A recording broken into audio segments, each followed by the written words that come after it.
Ang kwentong ito ay hango sa totoong buhay. Mula ito sa isa nating kabayan na itago na lang natin sa pangalang Fernan. Walang eksaktong taon, probinsya ng Capiz. Paminsan nagiging sukatan ng isang tao ang kanyang abilidad. Kung mababa ang iyong kakayahan, balewala ka sa paningin ng iba.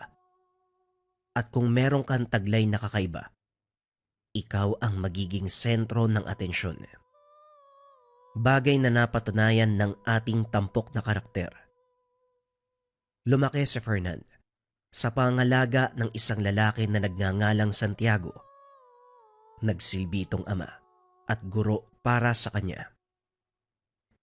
Kasama sa buhay ang dalawa pang binata na higit na nakakatanda sa kanya.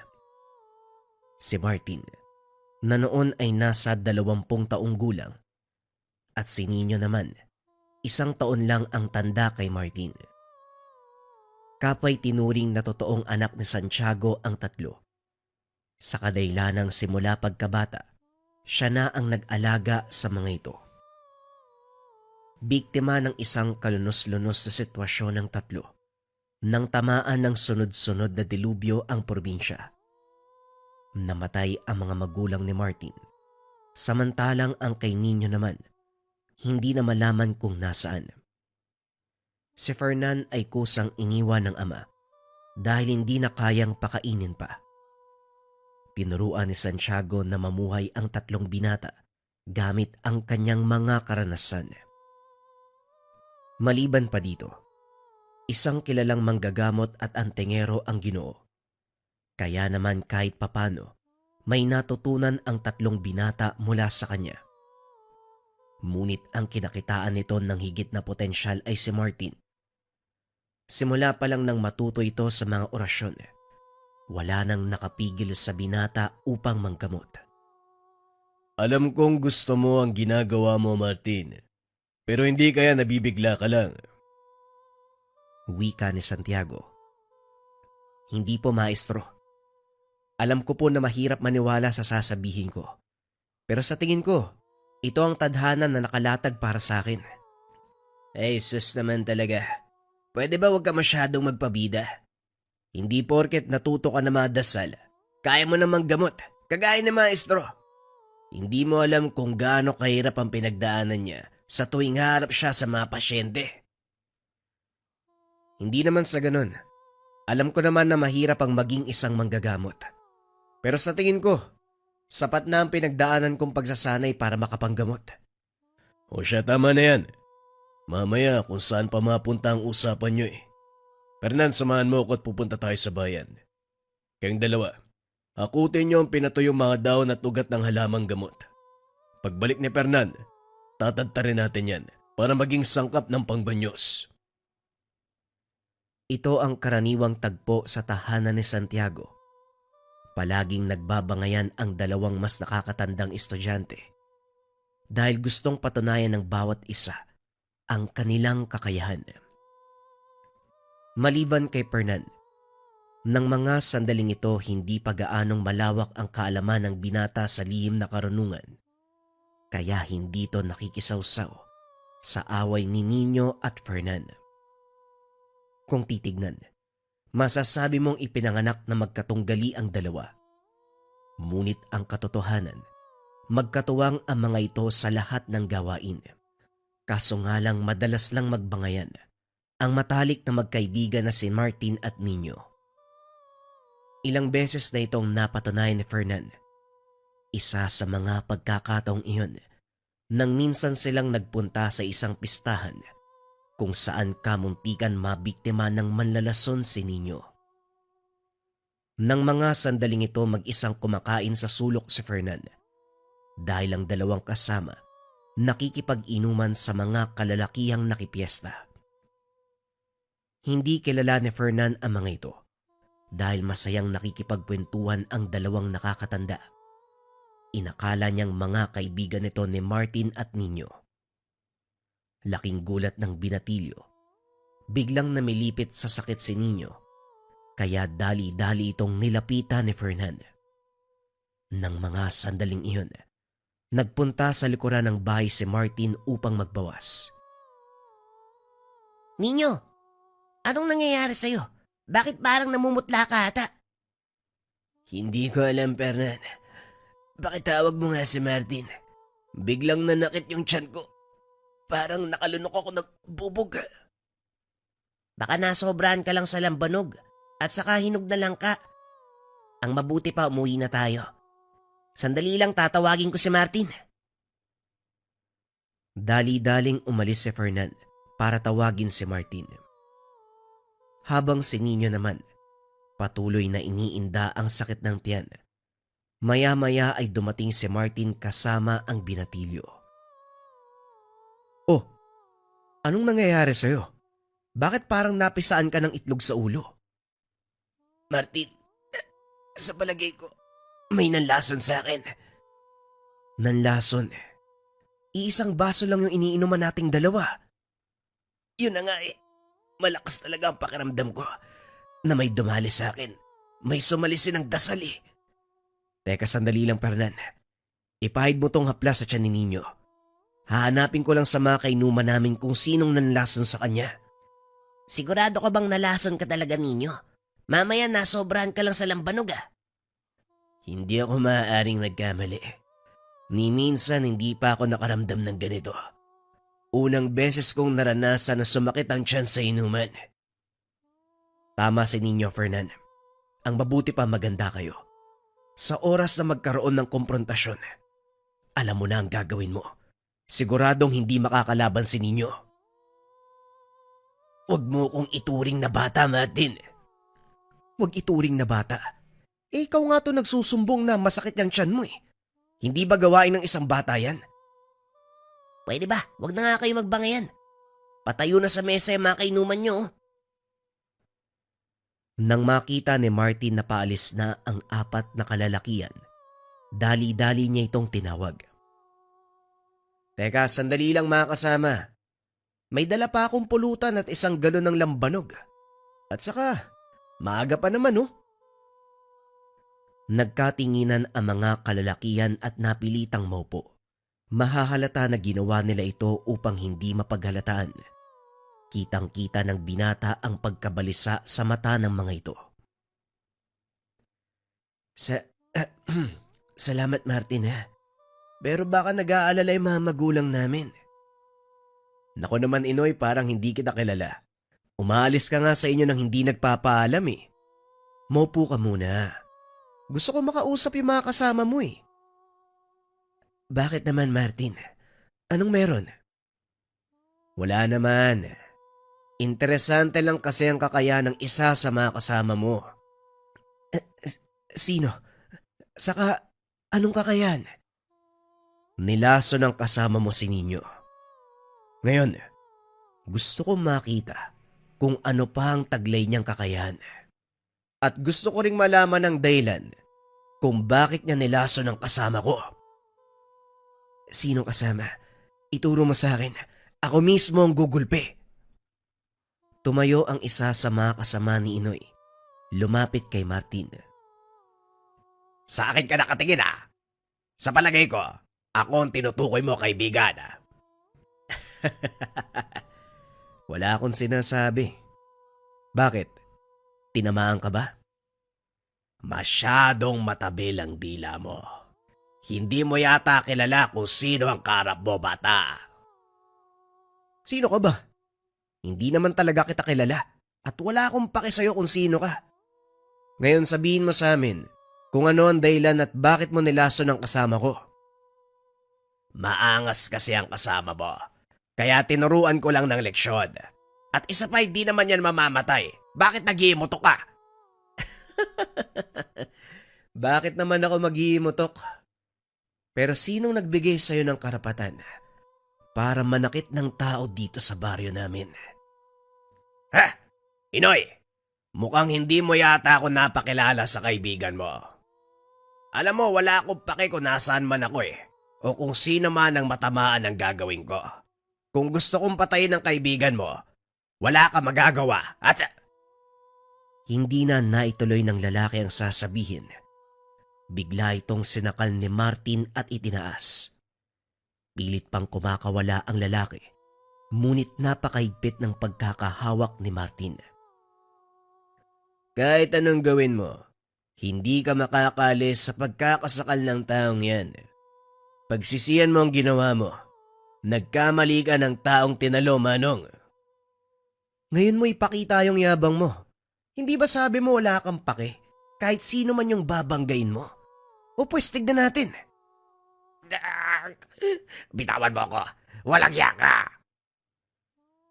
Halos hindi na makahinga si Nardo ng mga oras na yon. Kaya nakisali na ang mga kasama nito. Dumampot ng bote ang isa sa kanila. Ibinato kay Martin. Kaso nga lang laking gulat nila nang bigla itong saluhin ni Nino. Huwag kayong makisali. Kung ayaw niyong masakta... Aray ko, masakit pala yung tiyan ko. Mga buwisit kasi kayo eh. Nanlaki ang mga mata ng kasama ni Nardo. Hindi lubos maisip kung paanong nakapunta sa likod ni Martin si Nino sa sobrang bilis na panahon. Huwag ka na muna kasing sumali dito.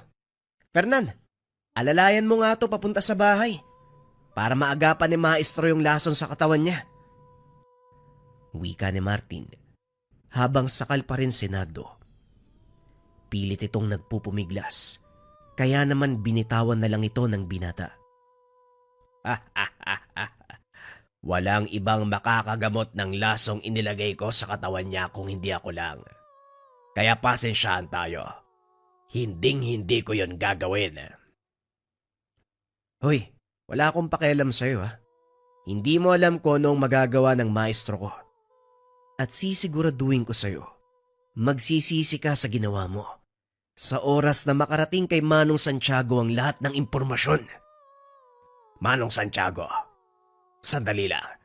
Yung taong tinutukoy mo, yung Santiago'ng taga-Ilaya. Oo, siya nga. Bakit may problema ka? Kakilala mo ba siya? Kitang-kita ang biglang pagkatakot ni Nardo nang kumpirmahin ni Martin ang sinasabi nito. Kasinungalingan na. Walang mag-aaral si Santiago. Ni minsan hindi siya kumuha ng tinuruan. Huwag niyo akong pinagluloko. Kung hindi ka naniniwala, nasa sayo yun. Basta ang sinabi ko sa'yo, maestro namin si Santiago. Sige na, Fernan. Alalayan mo yun sa pag-uwi. Aalis na sana si Nino nang bigla itong harangin ni Inoy. Sandali lang. Huwag niyo na sanang ipagbigay alam kay Santiago nangyari. Nardo, humingi ka na kasi ng tawad sa ginawa mo. Kanino ka ba talaga, Kampenoy? Pinsan mo ko ah. Hindi ba dapat ako ang pinapanigan mo? Naroon ako. Pero ayokong umabot sa punto na magkabanggaan sila ni Tio Ferrer. Huwag ka mag-alala, Inoy. Hindi ko hahayaan na umabot pa sa ganun. Dahil dito pa lang, pipigain ko na yung ulo ng isang yan. Wika ni Martin sabay sugod kay Nardo. Sinubukan itong magbato ng tigalpo. Kaso nga lang walang epekto sa binata ang mga dasal. Teka, bakit hindi ka tinatabla na mga dasal ko? Anong nangyari? Walang kwenta ang mga dasal mo kung ikukumpara sa mutya ng ngipin ng kalabaw na hawak-hawak ko. Tumayo si Martin. Isang malakas sa suntok ang binitawan ng binata. Tinamaan sa panga si Nardo. Dahilan para mawalan nito ng malay, hinatak ni Martin ang kwelyo ng damit nito. Muling itinaas. Lingid sa kalaman ng binata na naroon na pala ang kanilang maestro. Habang ginugulpi nito si Nardo, sumalise ng takbo si Inoy. Anong kalokohan tong ginagawa mo, Martin? Bitawan mo ang taong yan. Wika ni Santiago.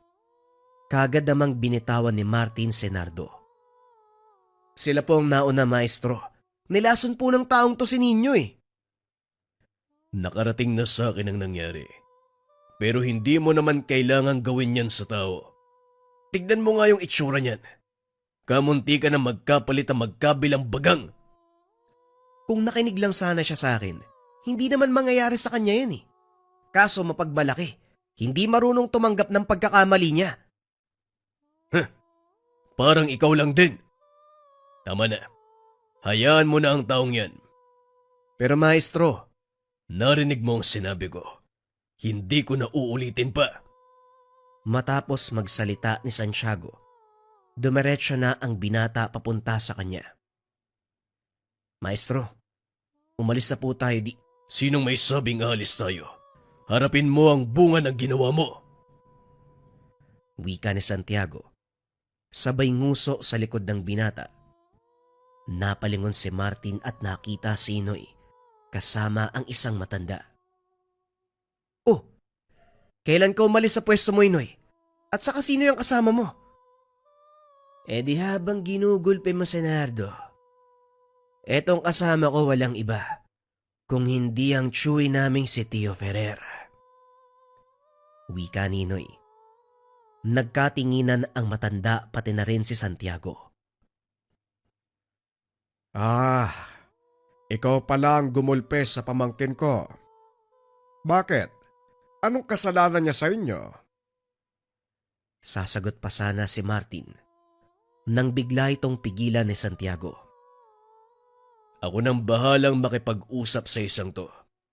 Sige na, umatras ka. Wika ni Santiago, sabay lakad papunta sa matanda. Ha! Hindi ko alam na tumanggap ka rin pala ng estudyante. Ang akala ko ba, sumumpa ka na hindi mo ituturo ang mga nalalaman mo?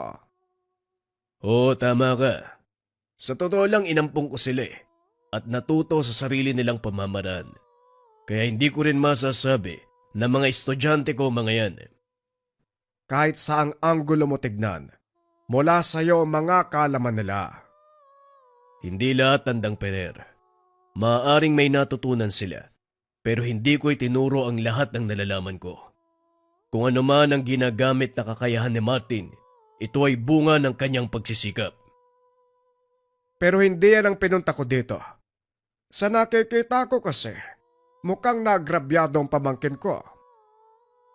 Ayon sa kwento ng mga bata, ang pamangkin mo ang nagsimula.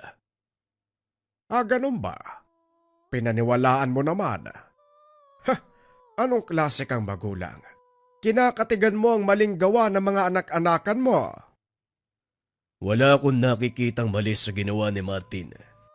At sa kabilang banda, hindi ko rin sinasabi na tama ang ginawa niya. Nagkasala ang pamangkin mo kay Nino. Pinagtangka ni Nardo ang buhay niya. Hindi na kasalanan ni Nardo kung mahina ang mag-aaral mo. Sa ngayon, papalampasin ko ang ginawa niyo. Pero wag lang talaga tayo mag-cross ng landas dahil hindi ko na kayo papalampasin. Hindi ako natatakot sa mga banta mo, tanda. Huwag kang mag-alala. Pagsasabihan ko rin ang dalawang ito na kung sakaling magkabanggaman sila uli ng mga estudyante mo, huwag na silang bubuhayin pa. Mayabang ka rin, gaya ng yumao mong ama. Matapos ang komprontasyon, umalis na si Tatang Ferrer. Inalalayan nito si Nardo. Natatawa si Martin sa kinalabasan ng ginawa niya sa kalaban. Anong nakakatawa, Martin? Sa tingin mo ba, tamang ginawa mo? Alam ko po na merong mali. Pero sa palagay ko, Manong, nararapat lang kay Nardo ang ginawa ko. Nga po pala, naagapan na ba'y lason sa katawan ni Nino? Yan nga ang pinunta ko dito. Dahil talagang gusto nilang patayin si Nino. Halika na, sa bahay na lang tayo mag-usap. Naglakad ang dalawa. Pagdating sa tahanan, nakita nitong nakaiga si Nino sa mahabang upuan habang may mga pampausok na nakapaligid. Ano? Nagulpi mo ba ng malala yung Nardo na yon? Aba syempre oo naman. Pero dumating yung tsuwin niya si Tatang Ferrer. Manggagamot mula sa kabilang baryo. Akalain mo yun? Pamangkin pala siya ni Tatang Ferrer. Oo, at malaking problema ang dinulot nyo. Alam kong mali ang ginawa ni Nardo, Pero hindi na sana pinatulan ng taong yun. Magagawa naman natin ang paraan ng laso na ginawa niya. Tama lang sa kanya yon. Nang sa ganun magtanda siya. Maangas din kasi yung Nardo na yun eh. Kung narinig mo lang manong ang mga sinabi niya, pati kayo siguradong maririndi. Gayunpaman nangyari na ang bagay na to at wala na tayong magagawa pa. Siguradong gagante si Nardo. Kaya hanggat maaari, huwag ka munang lalabas, Martin. Opo manong, pasensya na po kayo ah. Hindi ko rin napigilan yung sarili ko eh. Nakikinig lang si Fernan sa usapan ng mga ito. Nakaramdam ng matinding takot ang binatilyo. Kilala niya si Tatang Ferrer. Bukod sa isa itong mahusay na manggagamot, may kaalaman ito sa pambabarang. At dahil hindi mapakali, matapos kausapin na Santiago ang dalawang binata, kinuha naman ni Fernan ang pagkakataon upang balaan sina Martin at Nino. Nino, Martin, gaano nyo kakilala si Tatang Ferrer? Bakit mo naman natanong? Sa pagkakaalam ko, bukod sa pagiging manggagamot, isa rin siyang mambabarang. Kaya nga natutong manlason si Nardo eh. Ano naman ngayon kung mambabarang ang taong yun? Hindi kami natatakot sa kanya. Naunahan lang ako ng Nardong yun eh. Yun na nga ang ibig kong sabihin. Nagawa ka niyang lusutan.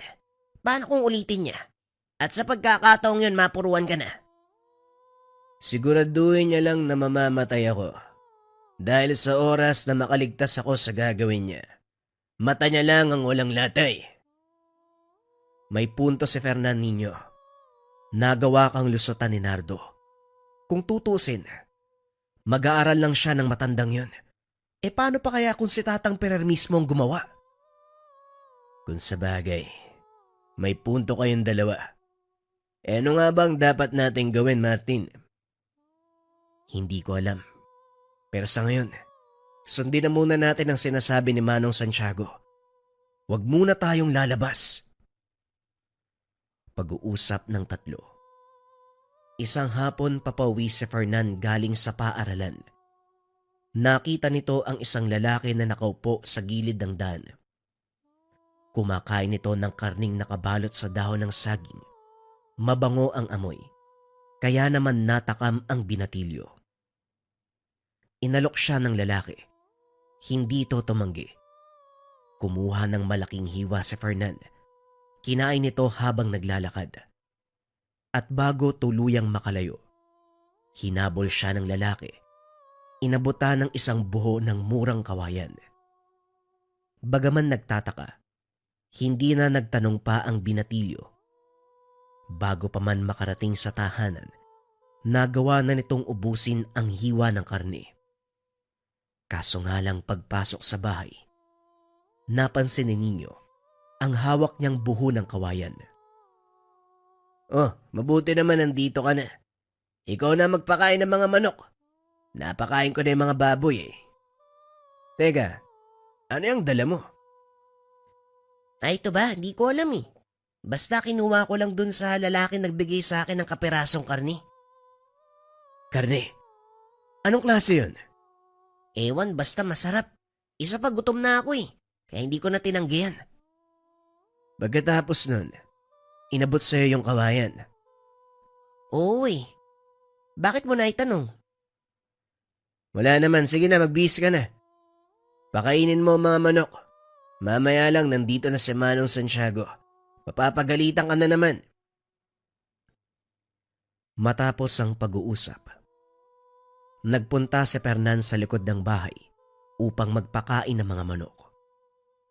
Wala namang kakaibang naramdaman si Fernan hanggang sa matapos itong mapakain ang mga manok. Pagsapit ng gabi, habang gumagawa ng mga takdang aralin, nakaramdam siya ng matinding gutom. Tulog na sina Santiago ng mga oras na yun, kaya naman naghalungkat sa kusina si Fernan. Nang matapos itong kumain, tila hindi nakakaramdam ng pagkabusog si Fernan. Uminom ng maraming tubig at pumasok sa silid. Sinubukan niyang matulog. Hanggang sa muli nitong nakita ang buho ng kawayan, dinampot niya ito at tinamoy. Napansin niya, pareho ng amoy ng kinaing karne ang hawak, kaya sinubukan niya itong kagatin. Hindi na malaya ng binata, pinapangas niya ito. At kahit nakahiga na, patuloy pa rin ang paggata niya doon sa buho. Kinabukasan pagkagising, nagulat si Fernan dahil nagkalat na ang piraso ng kawayan sa kanyang higaan. Dali-dali itong kumuha ng walis at nilinis ang kwarto. Nang makalabas, kagad tumuloy ng kusina upang kumain ng agahan. Wala namang naramdamang kakaiba ang binata na mga oras na yon. Ngunit nang hawakan ni Nino ang balikat, bigla niyang hinawi ang kamay ng binata. "Oh, anong nangyayari sa'yo? Bakit parang suplado mo yata?" "Oo nga, napapansin ko din, Fernan. Ano ba nangyayari sa'yo?" Tanong ng dalawa. Hindi sumasagot si Fernan, kaya hinayaan nila ito. Pagsapit ng hapon pagdating sa paaralan, diretsyong pumasok sa silid ng binata. Hindi na ito muling lumabas. Dito na nagtaka si Santiago. Napapansin niyo ba ang kakaibang kilos sa Fernan itong mga nakaraang araw? "Oo, Manong, nung nakaraan umuwi yan eh. May dalang buo ng kawayan. Binigyan daw siya ng isang hiwa ng karne ng hindi kilalang tao. Tapos kasama pa yung buo ng kawayan." Karne at buho ng kawayan. Mukhang may hindi magandang nangyayari sa batang yan. Martin, obserbahan mong maigi si Fernan. Sana lang mali ako ng hinala. "Bakit po, Manong? Ano sa palagay niyo nangyari sa kanya?" Hindi ko pa maaaring sabihin dahil hindi pa ako sigurado sa hinala ko. Sundin mo na lang muna ang sinasabi ko. "Opo, Manong. Wala naman akong pasok bukas eh. Kaya mababantayan ko na mabuti si Fernan." Kinabukasan, normal lang ang kilos ni Fernan. Ngunit nang magpapakain na ito ng mga manok, napansin ni Martin na tila masama ang tingin nito sa kanya. Pasimpleng umalis ang binata, kunwari ay pumasok ng tahanan. Lingid sa kaalaman ni Fernan, nakamasid pa din sa kanya si Martin, mula naman sa malit na siwang ng pintuan sa likod ng bahay. Nanlaki ang mga mata nito nang makita ang sumunod na ginawa ni Fernan. Hinuli nito ang isa sa mga alagang manok. Walang pagdadalawang isip na binalian ng leeg. Matapos ay hinati nito ang katawan gamit lamang ang kamay. Napatras si Martin nang makitang nakatitig sa kanya ang binatilyo. Dali-daling pinunta ni Martin si Santiago na noon ay abala sa panggagamot. "Manong, si Fernan, may nangyayari po sa kanya." Anong ginawa mo? Bakit ako pa ang tinawag mo dito? Alam mo naman naabala ako sa panggagamot ah. Kasi nga po yung sinabi niyo parang nagkatotoo eh. Tinamaan ng... Nasaan si Fernan? Naroon po sa likod ng bahay. Ninyo, puntahan mo nga. Siguraduhin mong hindi makakalis. Dali-daling tumayo si Nino. Pinuntahan si Fernan sa likod ng bahay. Nakita niya itong nakatayo at punong-puno ng dugo ang damit. "Ano bang nangyayari sa'yo, Fernan? Bakit mo pinatay?" "Teka, sandali. Kinain mo ba yung mga alaga nating manok? Pambihira naman oh. Sa lahat ng tao, ikaw pa talaga yung nayanggaw." Alam na ng binata ang nangyari kay Fernan. Dahil noong nakita niya itong may dalang buho ng kawayan, may hinala siya. Nayanggaw nga ang binatilyo. Nilapitan niya ito. Hinila papasok ng tahanan. Kaso nga lang laking gulat ni Nino nang biglang pumigla si Fernan. Tumakbo papasok sa kakawayan. "Nasaan na si Fernan, Nino?" "Ayun oh, pumasok sa kakawayan." "Naloko na, habulin mo, bilis!" Dali-daling tumakbo ang dalawa papasok sa kakawayan upang sundan ng binatilyo. Kaso nga lang nanibago ang mga ito. Ilang sandali pa nagpasya silang bumalik sa tahanan. Saktong tapos na si Santiago sa ginagamot. Nasaan na ang batang yon? Hindi po namin nagawang habulin, Manong. Ang liksik niyang kumilos. Kailangan mahanap si Fernan. Kung hindi, maaari siyang mapahamak o hindi naman kaya maging sanhi ng kaguluhan. Dali-daling lumabas ng bahay ang tatlo upang hanapin si Fernan. Napadpad ang mga ito sa dulo ng baryo kung saan walang tao. At doon natagpuan ng mga ito ang binatilyo. Nakaupo sa paanan ng puno habang may kung anong kinakain. Fernan, tumayo ka na dyan. Uwi na tayo. Wika ni Santiago. Kaso nga lang hindi umalis sa kinauupuan ng binatilyo. Akmang lalapitan na sana ito ni Nino nang bigla namang may nagsalita mula sa likod ng puno. Hindi na siya ang dating Fernan na kilala mo. Iba na ang pagkatao niya. Isa na siyang ganap na aswang. Walang yaka matanda ka. Anong ginawa mo sa batang yan? Hindi ba sinabi ko sa'yo na hindi ko papalampasin ang sunod nating pagkikita? Eto na yon. Masarap ba sa pakiramdam na makitang nagdurusa mag-aaral mo, Santiago? Wala kang kasing sama. Walang muwang ang batang yan, pero dinamay mo siya. Kung may galit ka sa akin, sana ako na lang. Alam kong hindi kita kayang talunin pagdating sa pisikal na labanan dahil sa taglay mong lakas mula sa mga mutya. Kaya sa ibang paraan ako gumante. Inutusan ko ang isa sa mga kaibigan kong aswang na yang gawin ang anak-anakan mo. At eto siya ngayon, isang halimaw na hayok sa dugo at laman ng tao. Walang yaka. Pagbabayaran mo to, tanda! Akmang susugod na sana nang bigla namang humarang si Nardo. Sandali lang. Mukhang hindi naman yata tama. Napatulan mo ang isang matanda. Mabuti naman at dumating ka. Ikaw ang pinagmula ng lahat ng ito. Kaya pagbabayaran mo ang ginawa mo. Wika ni Nino. Naglabasan pa ang ilang kasama. Kinuyog ang dalawang binata. Samantalang si Ferrer at Santiago, silang dalawa ang nagtunggali. Ngunit bago pa man kalabanin ni Santiago ang matanda, nagbato ito ng dasal kay Fernan para hindi makaalis sa pwesto. Sa kaloob-looban ng binatilyo, humingi ito ng tulong, kaso nga lang hindi niya magawang sumigaw dahil tila may kung anong pumipigil sa kanya na gawin ang bagay na yon. Nakita ng binatilyo kung paanong makipaglaban ang dalawang nakakatanda. Gayon din si Santiago. Nagkatitigan sila ni Ferrer na parang walang ginagawa. Ngunit lingid sa kaalaman ng nakararami, nagbabatuan ng tigalpo ang dalawa. Walang kumikilos sa mga ito.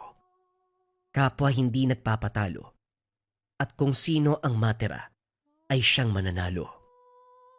Patuloy na nakikipagsuntukan sina Martin, pati na rin si Nino sa mga kasama ni Nardo. Walang nagawa ang bilang nila sa lakas at bilis ng dalawang binata. Muling hinuli ni Martin si Nardo at sa pagkakataong iyon ay tinuluyan niya ito. Yan ang nababagay sa mga kagaya mo. Dapat noon pa lang, hindi na kita pinalampas eh. Nakita ni Tatang Ferrer ang pagbagsak ng kanyang pamangkin at ang mga kaibigan nito. Kaya naman nawala ang matanda sa konsentrasyon at tuluyang napuruhan ni Santiago. Lumabas ang dugo sa ilong at bunganga habang napapaluhod.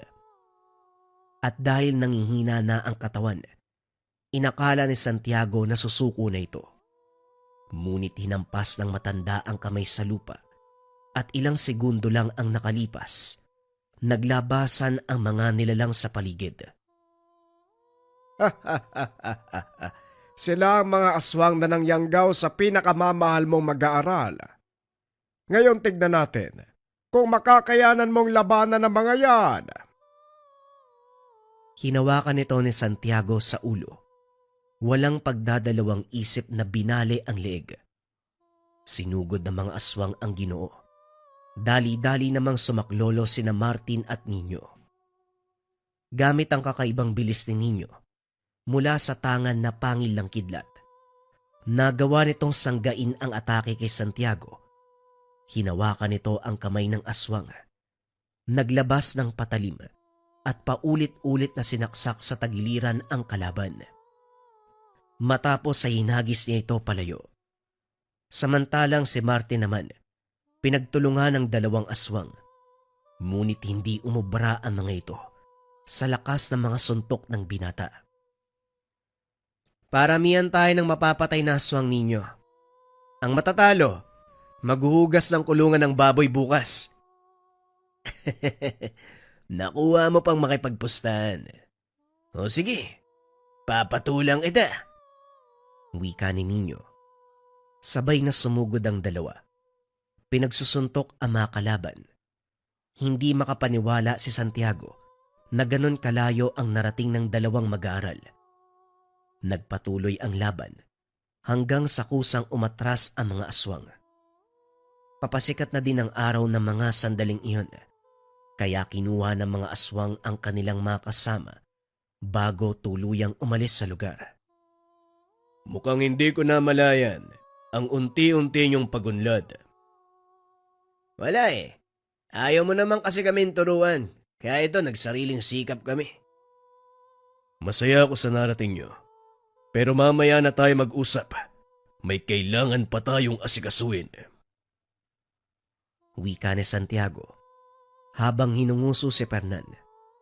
Dinala nila ito sa tahanan at doon pinaluwa nito ang butiking nasa loob ng tiyan ng binatilyo. Ilang oras din ang inabot bago tuluyang mapalabas ang sumpa ng yanggaw. Pasalamat ka. Hindi pa ganong kalalim ang sumpa sa'yo. Magsilbisa ng aral ang nangyari, Fernan. At sa inyo din.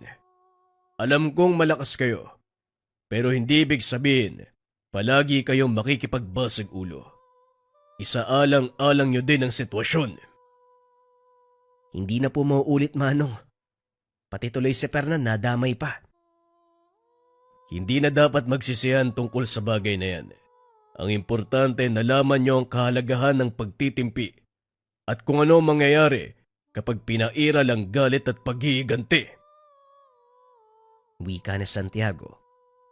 Dahil sa nangyari, kinailangan itong turuan si Fernan ng mga kaalaman sa panggagamot.